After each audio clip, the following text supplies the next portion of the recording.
우리 함께 말씀을 읽습니다. 시작. 인자가 온 것은 섬김을 받으려 함이 아니라 도리어 섬기려 하고 자기 목숨을 많은 사람의 대속물로 주려 함이니라. 우리 한 구절을 더 찾습니다. 요한복음 3장입니다. 조금 뒤로 넘기시면 되죠. 요한복음 3장 16절과 17절 말씀입니다. 요한복음 3장 16절 17절. 예, 우리 말씀을 함께 읽겠습니다. 하나님이 세상을 이처럼 사랑하사 독생자를 주셨으니 이는 그를 믿는 자마다 멸망하지 않고 영생을 얻게 하려 하심이라. 하나님이 그 아들을 세상에 보내신 것은 세상을 심판하러 하심이 아니요 그로 말미암아 세상이 구원을 받게 하려 하심이라. 아멘. 우리 함께 읽은 말씀으로 이유 있는 삶을 살자, 이유 있는 삶을 살자라는 제목으로 주의 말씀을 증거하겠습니다. 우리가 오늘 이 예배를 나온 이유는 다 이유가 있어서 나온 겁니다. 이 예배를 드리는 이유가 분명하고 목적이 있기 때문에 우리가 이 자리에 있는 줄 믿습니다. 예수님께서도 이 땅에 오실 때 분명한 이유와 목적이 있으셔서 2000년 전에 이 땅에 오신 것입니다. 오늘 말씀을 통해서 예수님께서 어떤 이유로 이 땅에 오셨는지, 그 이유가 무엇인지 말씀을 통해서 함께 살펴보고자 합니다. 예수님께서는 이 땅에 오셨습니다. 2000년 전에 어떻게 오셨죠? 남자를 알지 못하는 여자 마리아를 통해서 이 땅에 오셨습니다. 예수님께서는 인간의 방법으로 태어나지 않으시고 성령님께서 잉태케 하심으로 인해서 마리아에 대해서 이렇게 잉태되셨고 마리아에 대해서 태어나셨습니다. 예수님께서 이렇게 하신 이유는 그렇게 태어나셔야 죄가 없는 몸이 되시기 때문에 그렇습니다. 인간의 방법으로 태어나면 이 남자와 여자의 어떤 성적인 관계를 통해서 태어나게 되면 사람은 누구나 원죄, 오리지널 신이라고 하는 이 아담과 하와의 원죄를 가지고 태어나기 때문에 이러한 죄로부터 자유하기 위해서 예수님은 성령의 잉태하심을 통해서 마리아에 대해서 태어나셨습니다. 그래서 예수님은 죄가 없으신 유일한 인류, 죄가 없는 유일한 사람이 되시는 것입니다. 그래서 우리를 구원하실 수 있고 또 우리를 하나님께로 나아갈 수 있는 길을 열어줄 수 있는 그런 분이십니다. 예수님의 탄생 장면을 보면 참 놀랍죠. 우리가 워낙 이 성탄절 때마다 들어서 익숙해서 그렇지 예수님은 왕의 탄생이거든요. 또 어떻게 보면 왕자의 탄생인데 이 왕의 탄생이 너무 초라합니다. 이 구유 있잖아요. 구유, 말박통. 예수님은 그 말박통, 마구간에서 태어나셨다고 기록합니다. 어떤 왕이, 어떤 왕자가 마구간에서 태어날 수 있겠습니까? 보통 우리가 영화를 보거나 이렇게 드라마를 보면 왕이나 왕자가 탄생했다고 하면 온 나라가 떠들썩하게 잔치도 하고 많은 신하들이 모여서 그 가운데 축복과 영광을 돌리면서 굉장히 화려하게 이렇게 잔치를 베풉니다. 그런데 예수님의 탄생은 너무나 초라했습니다. 그것도 고향도 아니에요. 멀리 유대 베들레헴까지 가서 거기에서 여관에 방이 없어서 마구간의 말구유에 예수님을 뉘어야 했던 그런 상황이었습니다. 얼마나 초라하고 얼마나 비참합니까? 왕의 탄생인데 이렇게 초라하게 탄생하셨습니다. 어떤 사람들이 경배하러 왔습니까? 그 나라의 많은 사람들, 유대의 많은 백성들, 로마 사람들이 와서 그렇게 예수님을 축복했습니까? 그렇지 않았죠. 누가 축복했어요? 동방에 있는 멀리 떨어져 있는 나라의 박사들이, 지금으로 말하면 아주 유명한 고고학자들이, 교수님들이 이렇게 멀리 찾아와서 그 고고학적인 어떤 그런 그 자취들, 증거들을 찾아서 왔더니 예수님이 계셨고 거기에 경배하고 황금과 유향과 모략을 드리는 장면이 나옵니다. 이방 땅에 있는, 동방에 있는 이름도 모르는 사람들이 와서 그 박사들이, 교수들이 와서 그렇게 경배를 했다는 것입니다. 목자들 중에 몇 사람들 예수님의 탄생의 소식을 듣고 구주가 오셨다는 말씀을 듣고 예수님께로 와서 경배 드렸습니다. 끝입니다. 다른 사람들은 없었습니다. 너무나 조용하고 고요한 밤이 지나갔습니다. 박사들이 와서 한번 경배하고 목자들이 와서 경배한 것 이외에는 아무런 축하 소식 없이 그 밤이 그냥 아침이 되었습니다. 예수님의 탄생으로는 너무너무 초라하지 않습니까? 만약에 우리가 이 시대에 예수님이 오신다면 얼마나 많은 교회들이 모여서 우리 대구 같으면 스타디움으로 갈 테고요. 또 뭐 각지에 있는 그 체육관이나 넓은 데로 모여서 예수님의 탄생을 축복하지 않겠습니까? 그런데 2000년 전에 예수님의 탄생은 너무나 초라하고 너무나 비참했다는 것입니다. 제가 지지난주 우리 슈거맨이라는 그 프로그램이 있습니다. 제가 그 시즌 1부터 쭉 이렇게 봤었는데요. 제가 이제 91년도에 대학 입학하고 있으니까 그때 시즌이에요. 그 노래들을 좀 이렇게 들어보면 아는 노래도 있고 이런데 지난주에 그 시즌 3가 시작되면서 두 번째 인물로 양준일 씨라는 사람이 나왔어요. 웃으시는 분들은 봤네요. 예. 양준일 씨가 나왔어요. 그 리베카라는 노래를 불렀는데 막 가슴이 찌릿찌릿했어요. 저는 그 CCM 이외에 일반 노래를 들으면서 가요를 들으면서 찌릿찌릿해 보긴 처음이에요.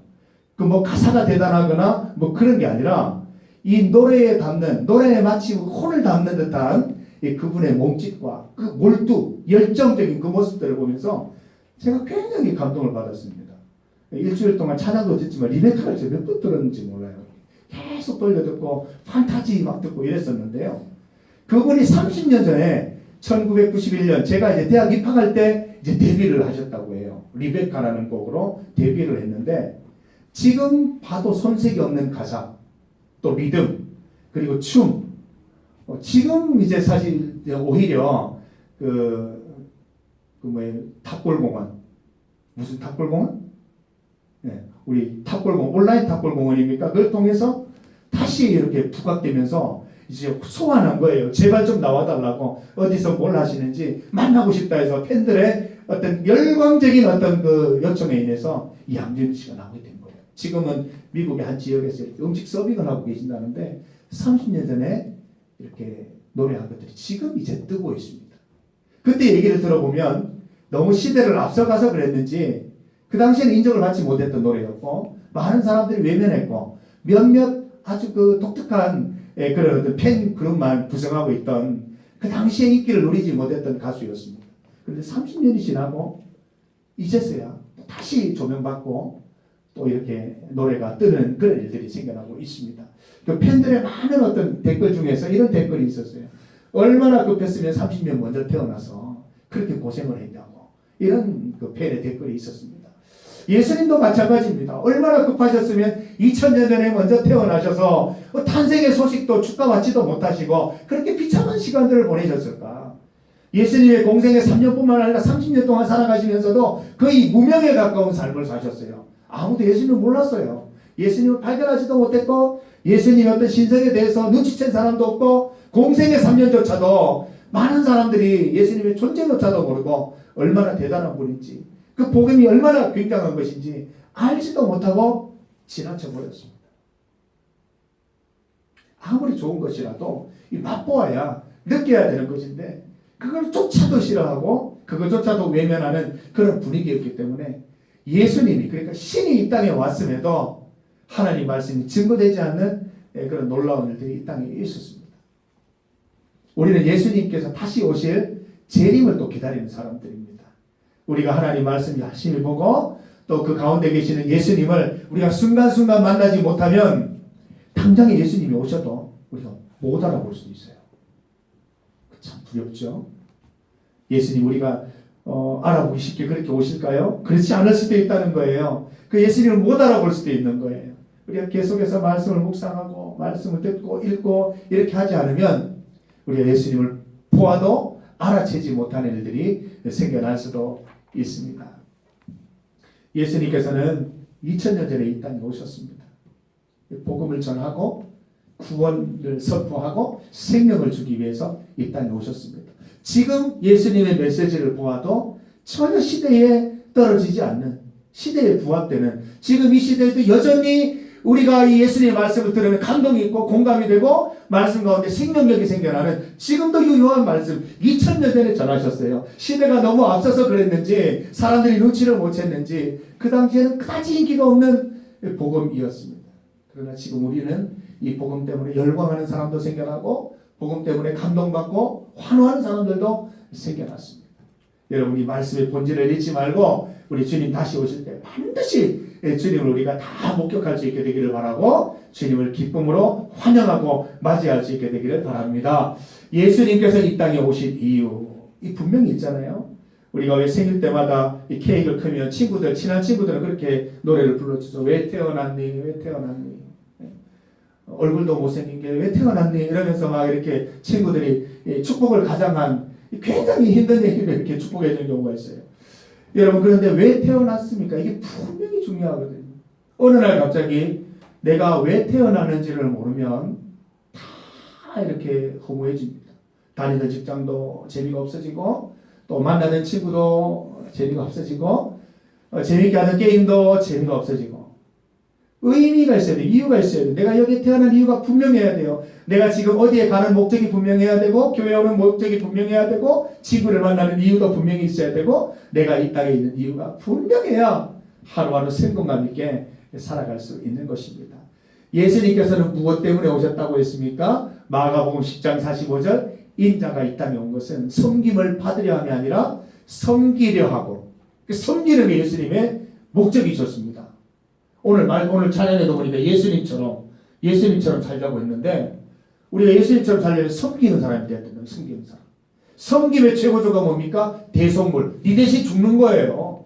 네 대신 죽어주는 거예요. 네 대신 희생하는 거예요. 그게 대속물인데 예수님의 오신 목적이 대속물이 되기 위해서 오셨다고 했습니다.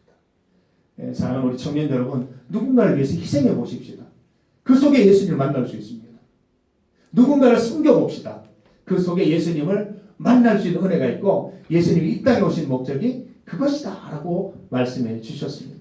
두 번째 목적은 뭐예요? 요한복음에 보면 하나님이 세상을 이처럼 사랑하사 사랑 때문에 오셨습니다. 하나님 사랑 때문에 예수님이 이 땅에 오셨고 그를 믿는 자마다 멸망하지 않고 영생을 얻게 하시려고 이 땅에 오셨습니다. 항상 생동감 넘치는 삶, 항상 생명력이 넘치는 삶을 살게 하시려고 하나님이 이 땅에 오셨습니다. 예수님을 만나고 체험하신 분들을 보면은요, 대체로 굉장히 생동감이 있어지는 걸 볼 수가 있습니다. 저도 제 청년기를 돌아보면 하나님을 만나기 전에는 좀 이렇게 무기력했던 것 같은데 하나님을 만나고 나니까 생동감이 있어지고 생명력이 넘치는 것을 느낄 수가 있었어요. 이게 바로 영생을 우리가 간접적으로 이 땅에서 체험하는 것입니다. 하나님 몰두하고 하나의 생명력이 넘치고 열정적으로 무슨 일을 하게 되는 그런 일들이 생겨나는 것이죠. 그리고 그 아들을 세상에 보내신 것은 세상을 심판하려 하며 그로 말미암아 세상이 구원을 받게 하려 합니다 라고 했습니다. 예수님께서 이 땅에 오신 것은 구원받게 하십니다. 내팽개쳐 두시는 것이 아니라 구원해서 하나님의 뜻이 무엇인지도 알고 하나님의 뜻대로 살아갈 수도 있고 그 뜻대로 살아가서 삶의 만족도 누리는 큰 기쁨 가운데 살아가는 그런 것들을 위해서 이 땅에 오셨다. 그렇게 기록을 하고 있습니다. 예수님은 이런 이유 때문에 이 땅에 오셨습니다. 오늘 GBS를 통해 여러분 나눌 텐데 그렇다면 나는 왜 이 땅에 있을까? 하나님이 왜 나를 이 땅에 보내셨을까? 한번 나눠보십시다. 그리고 나는 왜 구한교회 청년부에 소속이 되어 있을까? 내가 왜 구한교회 청년부가 되었을까? 이런 것들도 한번 우리가 좀 나눠왔으면 좋겠어요. 모든 것들이 분명한 이유가 있고 분명한 목적이 있을 때 그 일들이 의미가 있어지고 기쁨이 있어지는 겁니다. 저도 이 구한교회 청년부 오면서 처음 맡게 되면서 계속 기도했던 게 그거예요. 하나님, 제가 구한교회 청년부에 왜 왔습니까? 하나님께 여기 저를 보내신 이유가 무엇입니까? 계속해서 기도드렸어요. 8개월 동안 기도했던 기억이 납니다. 여러분도 하세요. 의미 없이 다니지 마세요. 10년, 20년 다녔다고 그냥 의미가 생겨나는 게 절대 아닙니다. 한 주를 다녀도 한 달을 다녀도 하나님이 의미 주시면 의미 생기는 것입니다. 교회가 얼마나 많아요, 찬영씨? 대구만 해도 교회가 얼마나 많아요. 왜 구한교회로 찬영씨를 부르셨겠어요?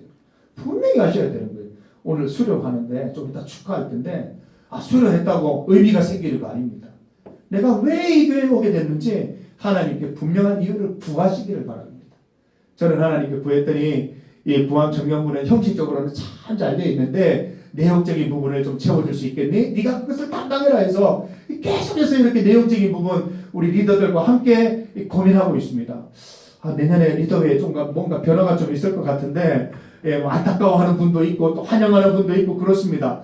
하여튼 우리 리더들과 함께 계속해서 우리가 고민을 하고 있어요. 어떻게 하면 내용적인 부분에서 우리 청년부가 더 성숙해질 수 있을까?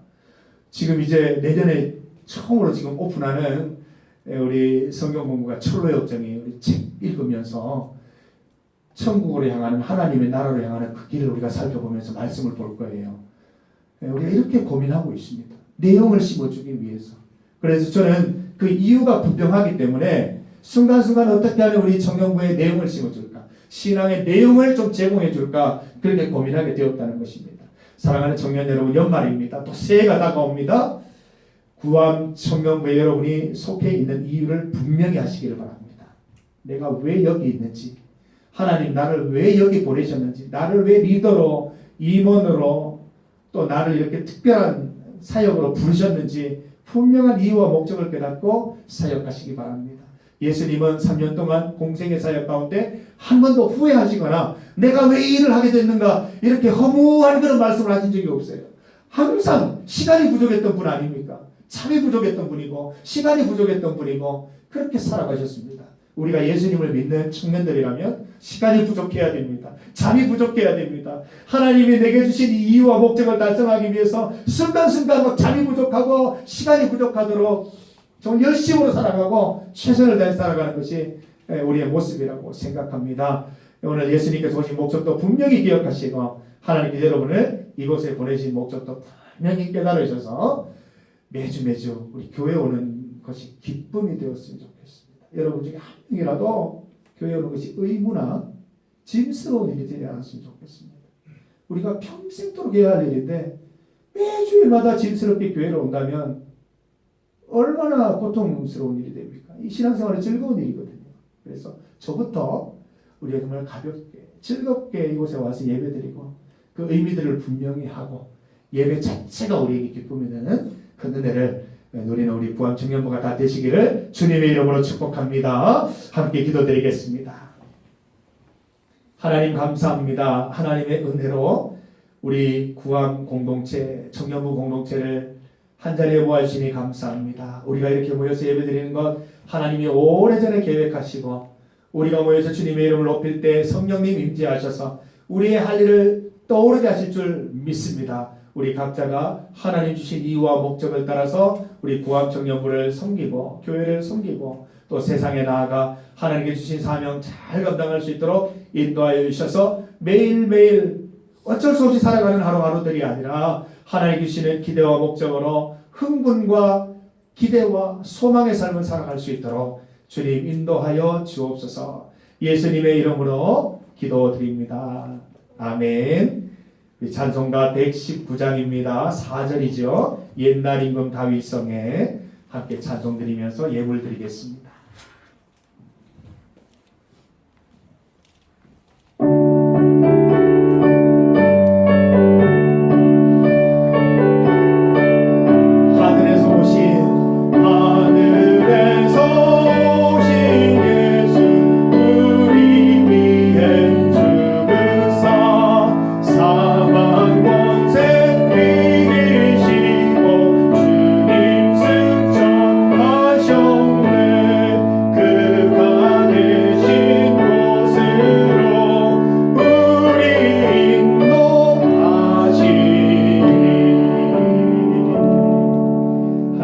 감사합니다. 이 시간 하나님께 감사하는 마음으로 예물 드리는 손길 주님 축복하시고 항상 주님을 향한 감사가 넘쳐날 수 있도록 인도하여 주시옵소서. 예수님 앞에 나와 황금과 유향과 모략을 바친 동방의 박사들처럼 우리의 정성을 다하여 예물 드릴 수 있도록 도와주시고 내 인생의 왕이시요 내 인생의 주인이신 우리 예수 그리스도를 높이며 오늘도 내가 누구인지 이 땅에 왜 살아가는지 분명한 이유를 깨달을 수 있도록 인도하여 주옵소서. 우리가 평생에 하나님께만 감사하며 살아가는 또한 감사에 따르는 액션들을 가지고 세상을 변화시키는 귀한 삶을 살아갈 수 있도록 인도하여 주옵소서. 예수님의 이름으로 기도드립니다. 아멘. 우리 주 예수 그리스도의 은혜와 하나님 아버지의 크신 사랑과 성령님의 함께하심이 이 땅에 오신 예수 그리스도 그 땅에 오신 이유를 분명히 깨닫고 우리 또한 예수 믿는 자로서 이 땅에 분명한 이유를 가지고 살아갈 수 있기를 소망하는 사랑하는 구암청년부 모든 인생들 위해 준비하는 것들과 또 하고 있는 일들과 또 앞으로 꿈꾸는 모든 것들 가운데 이제로부터 영원토록 함께 하시기를 간절히 축원하옵나이다. 아멘. 주님 함께 하셔서 하나님께서 우리를 이 땅에 보내신 목적과 일을 분명히 하게 하시고 그 이유와 목적 가운데 날마다 승리하는 삶, 기쁨의 삶, 소망의 삶을 살아갈 수 있도록 주님 인도하여 주시옵소서. 함께 하시는 주님, 내 인생의 주인 되신 주님을 찬양합니다. 언제나 주 안에서 강건한 삶 드릴 수 있도록 주님 축복하여 주시옵소서. 인도하여 주시옵소서. 은혜 베풀어 주시옵소서. 감사합니다.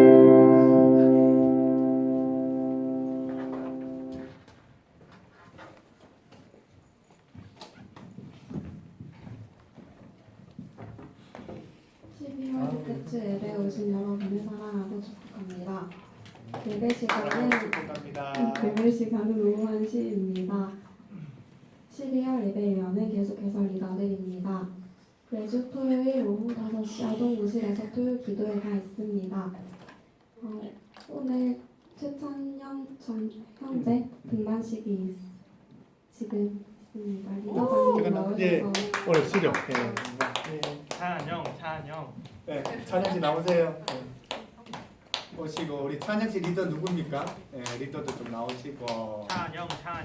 최찬영. 우리 찬양과 영광 항상 주님을 찬양하고 영광 돌리고 찬영. 예, 우리 우리 찬영 형제 아직까지 좀 낯설 수 있습니다. 그래서 여러분들 좀 가셔서 방금 찬영 하셨는데 그렇게 하지 말고 가서 직접 손잡고 찬영 왔나 반갑다 난 누나야 뭐 나는 동년배야 뭐 친구야 이렇게 하면서 찾아가서 이제 우리 뭐 200명 되는 것도 아니고 우리 청년부 2,000명 되는 것도 아니고 다 찾아가세요. 가셔서 인사 다 나눠주시기를 바랍니다. 우리 먼저 인사합시다. 알죠? 잘 지냅시다. 우리 수료 선물로 우리 1월달이 되면 여러분 이런 책을 다 갖게 될 겁니다. 철로 역정. 철로가 뭐예요? 하늘로 가는 길이죠. 그 안에서 생겨나는 여러 가지 역경들을 얘기하는 거예요. 어떻게 그 역경을 딛고 천국에 이르는가 하는 그런 내용인데 이 성경책 다음으로 많이 읽히고 또 많이 이렇게 권장하는 책입니다. 이 철로 역정 사시기 바랍니다. 선물로 드리겠습니다. 네. 우리 같이 기도 한번 드립시다.